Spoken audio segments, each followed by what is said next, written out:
Doctor എങ്ങനെ ഈ field medicine എന്ന് പറയുന്ന ഫീൽഡിലേക്ക് വന്നു? ഇപ്പോൾ ടൈഗ്രിസിൽ വെച്ചിട്ടാണ് നമ്മൾ ഈ വീഡിയോ ഷൂട്ട് ചെയ്തുകൊണ്ടിരിക്കുന്നത്. നിങ്ങളുടെ കൊളീഗായിട്ടുള്ള ഡോക്ടർ ഷെരീഫിൽ നിന്ന് മനസ്സിലാക്കാൻ കഴിഞ്ഞത് എന്താ വെച്ചാൽ നിങ്ങൾ രണ്ടുപേരും കൂടിയിട്ടാണ് ഒരു വിഷൻ എനേബിൾ ചെയ്തെടുത്തതെന്ന് മനസ്സിലാക്കാൻ കഴിഞ്ഞു. യെസ്. അപ്പോൾ ഡോക്ടർ ഈ ഫീൽഡിലേക്ക് വന്നതിനൊരു ചെറിയ ചരിത്രം, ഒരു ഷോർട്ട് സ്റ്റോറി ഒന്ന് പറഞ്ഞാൽ കേട്ടാൽ കൊള്ളാമെന്നുണ്ട്. എൻ്റെ നാട് കുന്നുംപുറാണ്. പിന്നെ ചെറിയ പ്രായത്തിൽ തന്നെ എൻ്റെ ഉപ്പ മരിച്ചു. ഏകദേശം ഒരു 7ാം ക്ലാസ്സിലായ സമയത്ത്. അതിനുശേഷം മർക്കസിൽ ജോയിൻ ചെയ്തു, ഓർഫനേജിൽ. ഓക്കെ. അവിടെ നിന്ന് നമ്മളിപ്പോൾ മർക്കസ് നോളജ് സിറ്റിയുടെ ഉള്ളിലാണ് ഇപ്പോൾ ഈ ഒരു സ്ഥാപനത്തിൽ നിന്നാണ് ഇത് ഷൂട്ട് ചെയ്യുന്നത്. മർക്കസ് ഓർഫനേജിൽ പഠിക്കുന്ന സമയത്ത് അവിടെ പല ആളുകളും ക്ലാസ് എടുക്കാനും ട്രെയിനിങ്ങിനൊക്കെ വരുമല്ലോ. അപ്പോൾ അവരിൽ നിന്നുള്ള ഒരു മോട്ടിവേഷനാണ് ഈ ഒരു മെഡിക്കൽ ഫീൽഡിലേക്ക് തിരഞ്ഞെടുക്കാൻ കാരണം. പ്ലസ് ടുവിലുള്ള സമയത്തും പല ആളുകളും ഇതിനെക്കുറിച്ചൊക്കെ പറയുകയും അപ്പോൾ നമുക്ക് കൂടുതൽ ഒരു ജനങ്ങളെ സേവിക്കുക, ഇങ്ങനെയുള്ള ഈ ഒരു സ്ട്രീം ഓഫ് ലൈഫ് എടുക്കാമെന്ന് തോന്നി. അതെ അല്ലേ? സാറ് യുനാനിയിൽ സ്പെഷ്യലൈസ് ചെയ്തെന്നാണ് ഞാൻ മനസ്സിലാക്കുന്നത്. ഷരീഫ് സാറോട് ചോദിച്ചതുപോലെ തന്നെ യുനാനി മെഡിസിൻ എന്താണ്, യുനാനി മെഡിസിൻ്റെ പ്രത്യേകതകൾ എന്താണ്? ഷരീഫ് ഡോക്ടറിന് എനിക്ക് മനസ്സിലാക്കാൻ കഴിഞ്ഞത് അന്ന് അദ്ദേഹം പഠിച്ചിരുന്ന കാലത്ത് ഒരു 3 പേര് മാത്രമേ കേരളത്തിൽ ഇത് പഠിച്ചവരുണ്ടായിരുന്നുള്ളൂ. എന്താണ് ശരിക്കും യുനാനി മെഡിസിൻ ബാക്കിയുള്ള മെഡിസിൻ ശാഖകളിൽ നിന്ന് വ്യത്യസ്തമാക്കിയിട്ടുള്ളത്? സാർക്കൊന്ന് ചെറുതായി പറഞ്ഞുതരാൻ പറ്റും? ഓക്കെ. യുനാനി എടുക്കാനുള്ള ഒരു കാരണമുണ്ട്. നമ്മൾ പ്ലസ് ടു ഒക്കെ കഴിഞ്ഞു, എൻട്രൻസ് എക്സാം എഴുതി. എൻട്രൻസ് എക്സാമിൽ അത്യാവശ്യം റാങ്കൊക്കെ വന്നു. പക്ഷേ മെഡിസിൻ MBBS എടുക്കാനുള്ള ഒരു മാർക്കില്ല, അല്ലെങ്കിൽ റാങ്ക് എത്തിയിട്ടില്ല. അങ്ങനെ നിൽക്കുമ്പോഴാണ് ഹക്കീം അസ്ഹരി ഉസ്താദ്, അദ്ദേഹം ഉത്തരേന്ത്യയിലൊക്കെ ഒരുപാട് ട്രാവൽ ചെയ്യുന്ന ആളും ഈ യുനാനിൻ്റെ പ്രാധാന്യമൊക്കെ വളരെ മനസ്സിലാക്കിയ ആളാണ്. അപ്പോൾ അവരാണ് ഇങ്ങനൊരു സജസ്റ്റ് ചെയ്യണതും. ഹംദർദ് യൂണിവേഴ്സിറ്റി സജസ്റ്റ് ചെയ്തു. നമ്മളവിടെ അപ്ലിക്കേഷനൊക്കെ കൊടുക്കുന്ന സമയം കഴിഞ്ഞിരുന്നു അപ്പോഴേക്കും.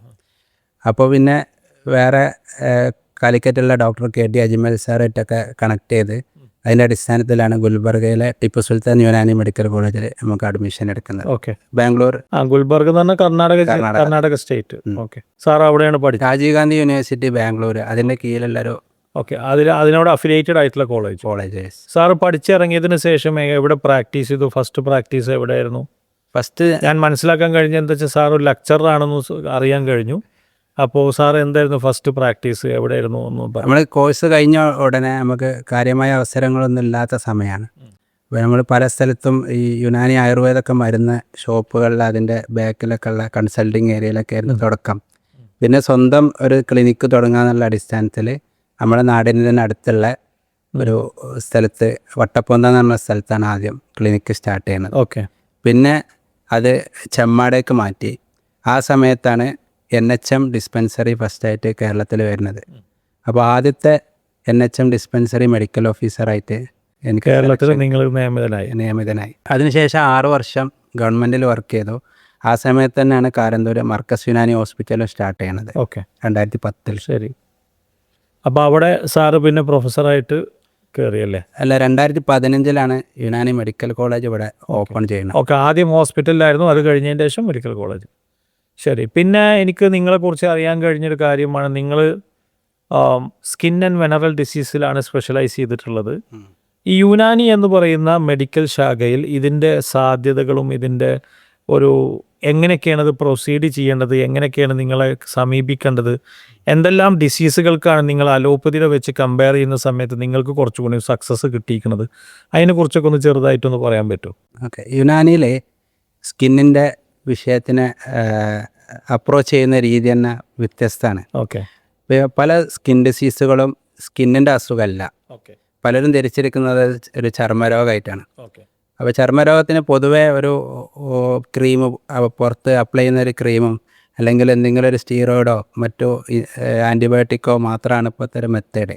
അപ്പോൾ അതിൽ നിന്ന് വ്യത്യസ്തമായിട്ട് യുനാനിയിൽ നമ്മുടെ ഇൻറ്റേർണലായിട്ടുള്ള പല ഓർഗാൻസിൻ്റെയും ഒരു മാനിഫെസ്റ്റേഷനായിട്ട് അതിനുള്ള വീക്ക്നെസ്സോ മറ്റൊക്കെ ആയിട്ട് ആണ് ഈ സ്കിൻ ഡിസീസുകൾ കൂടുതൽ വരുന്നത്. ഓക്കെ. അതിൽ പ്രധാനമായിട്ടും ഓട്ടോ ഇമ്മ്യൂൺ ഡിസോർഡേഴ്സ്. ഓക്കെ. ഇപ്പോൾ നമുക്ക് കൂടുതലും സ്കിൻ ഡിസീസ്, നമുക്ക് ക്രോണിക് ആയിട്ടുള്ള സ്കിൻ ഡിസീസ് അല്ല, അതൊക്കെ ഓട്ടോ ഇമ്മ്യൂൺ ഡിസോർഡറാണ്. ഇപ്പോൾ ല്യൂക്കോഡെർമ ആയാലും സോറിയാസിസ് ആയാലും എക്സിമ ആയാലും പല കണ്ടീഷൻസ്. അപ്പോൾ അതിൻ്റെ പ്രധാന കാരണം നമ്മുടെ ബോഡിയിൽ വരുന്ന ഇംബാലൻസ് ആണ്. യുനാനി കൺസെപ്റ്റ് അനുസരിച്ച് യുനാനിലൊരു ഫോർ ഹ്യൂമർ തിയറി ഉണ്ട്. അത് മലയാളത്തിൽ പറയുകയാണെങ്കിൽ കഫം, പിത്തം, വാതം, രക്തം ഇങ്ങനെയുള്ള. അപ്പോൾ ഇതിൻ്റെ ഒരു ബാലൻസ് നമ്മുടെ ബോഡിയിലുണ്ടാവും. അപ്പോൾ അതിലുള്ള വ്യതിയാനം അത് ഡിസോർഡറിലേക്ക് പോവുകയും അപ്പോൾ അതിനെ കറക്റ്റ് ചെയ്യുക എന്നുള്ളതാണ് യുനാനിൻ്റെ ഒരു മെത്തേഡ്. പിന്നെ ഏത് ഓർഗാൻസ് ആണോ വീക്കായിട്ടുള്ളത് അതിനെ സ്ട്രെങ്തൻ ചെയ്യാനുള്ള മെഡിസിനുകളും കാര്യങ്ങളും ഫുഡൊക്കെ റെക്കമെൻഡ് ചെയ്യും. ഇപ്പോൾ ഉദാഹരണമായിട്ട് പല കണ്ടീഷൻസും ഇപ്പോൾ നമുക്ക് എക്സീമ എടുക്കാം. ഇങ്ങനെയുള്ള കണ്ടീഷൻസൊക്കെ ലിവറിൻ്റെ ഡിസോർഡറാണ് കാര്യമായിട്ട് വരുന്നത്. അപ്പോൾ ലിവറിനെ സ്ട്രെങ്തൻ ചെയ്യാനും ലിവറിനെ ഡീറ്റോക്സ് ചെയ്യാനുള്ളൊക്കെ മെഡിസിൻ്റെ കൂടെ എന്താണോ വേറെയുള്ള കണ്ടീഷൻസ് ഇപ്പോൾ നമുക്ക് ഇപ്പോൾ കൂടുതലായിട്ട് കണ്ടുവരുന്നതാണ് ഗട്ട് ഡിസോർഡർ. അപ്പോൾ അതിനെന്തെങ്കിലും പ്രോബ്ലംസും അതിൽ ഈ ഗട്ടിലുള്ള പല ബാക്ടീരിയസ് റിലീസ് ചെയ്യുന്ന ടോക്സിൻസ് ഇതൊക്കെ സ്കിൻ ഡിസീസിലേക്ക് കാരണമാവും. അപ്പോൾ അതിനെ കറക്റ്റ് ചെയ്യുന്ന രീതിയിലുള്ള ഡീറ്റോക്സും റിജുവനേഷനും ക്ലെൻസിങ്ങും ഇങ്ങനെയുള്ള പ്രോഗ്രാം ആണ് നമ്മൾ കൂടുതൽ ഫോക്കസ് ചെയ്യണത്. ഓക്കെ. ഇപ്പോൾ നമ്മൾ ഗട്ടിൻ്റെ കാര്യം പറഞ്ഞ സമയത്ത് ഡോക്ടർക്കൊന്നൊരു പ്രേക്ഷകർക്ക് പറയാൻ പറ്റും ഈ ബേസിക് ആയിട്ട് എന്താണ് ഈ ലീക്കി ഗട്ട്? ലീക്കി ഗട്ട് നമ്മുടെ കുടലിൽ ലൈനിങ് ഉണ്ട്, അതിന് വില്ലൈ എന്ന് പറയും. അപ്പോൾ അതിൽ കുറേ മൈക്രോ വില്ലൈ ആയിട്ടുള്ള കുറേ സ്ട്രക്ചർ ഉണ്ട്. അപ്പോൾ അതിലൂടെയാണ് നമ്മുടെ ഫുഡിലുള്ള ന്യൂട്രിയൻസിനൊക്കെ നമ്മുടെ ബോഡി അബ്സോർബ് ചെയ്യുന്നത്.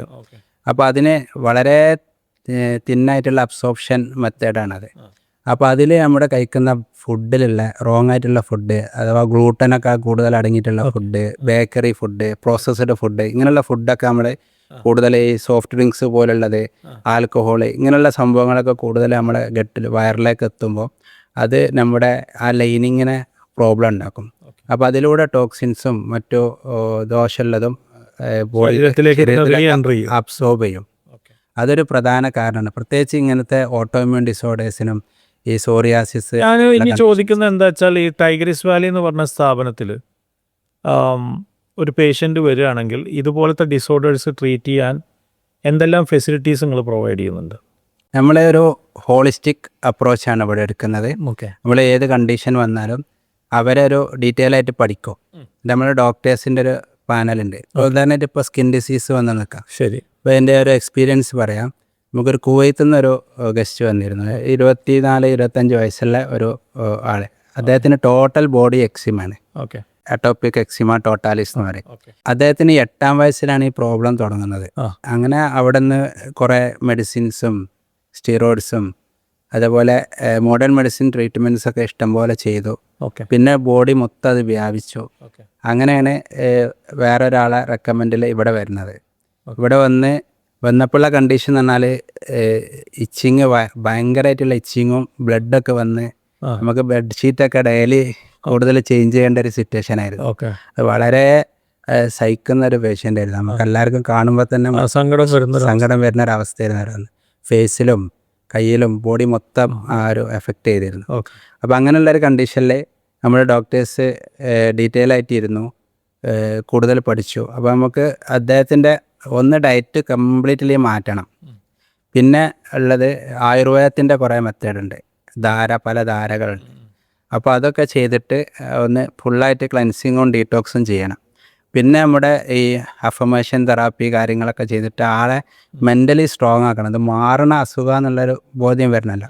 അതിന് 2 ടൈമിൽ ഡോക്ടർ സാറുണ്ട്, ഹാപ്പിനെസ് കോച്ചും മെൻ്റൽ അതൊക്കെ നോക്കുന്നത്. അവരൊരു സെഷനും കൊടുത്തു. അതേപോലെ നമ്മുടെ ചൈനീസ് ട്രീറ്റ്മെൻ്റ് ആയിട്ട് അക്യുപഞ്ചർ, അതേപോലെ ആയുർവേദത്തിൻ്റെ ഈ ധാര പോലത്തുള്ള ട്രീറ്റ്മെൻറ്റിൻ്റെ കൂടെ നമ്മുടെ യുനാനിലുള്ള ഹിജാമ പോലത്തെ ഡീടോക്സിങ് മെത്തേഡ്, അതുപോലെ നമ്മുടെ യുനാനിൻ്റെ മെഡിസിൻസ്, ഡയറ്റ്, ഇതെല്ലാം കൂടി ഒരു 40 days അവരിവിടെ സ്പെൻഡ് ചെയ്തു.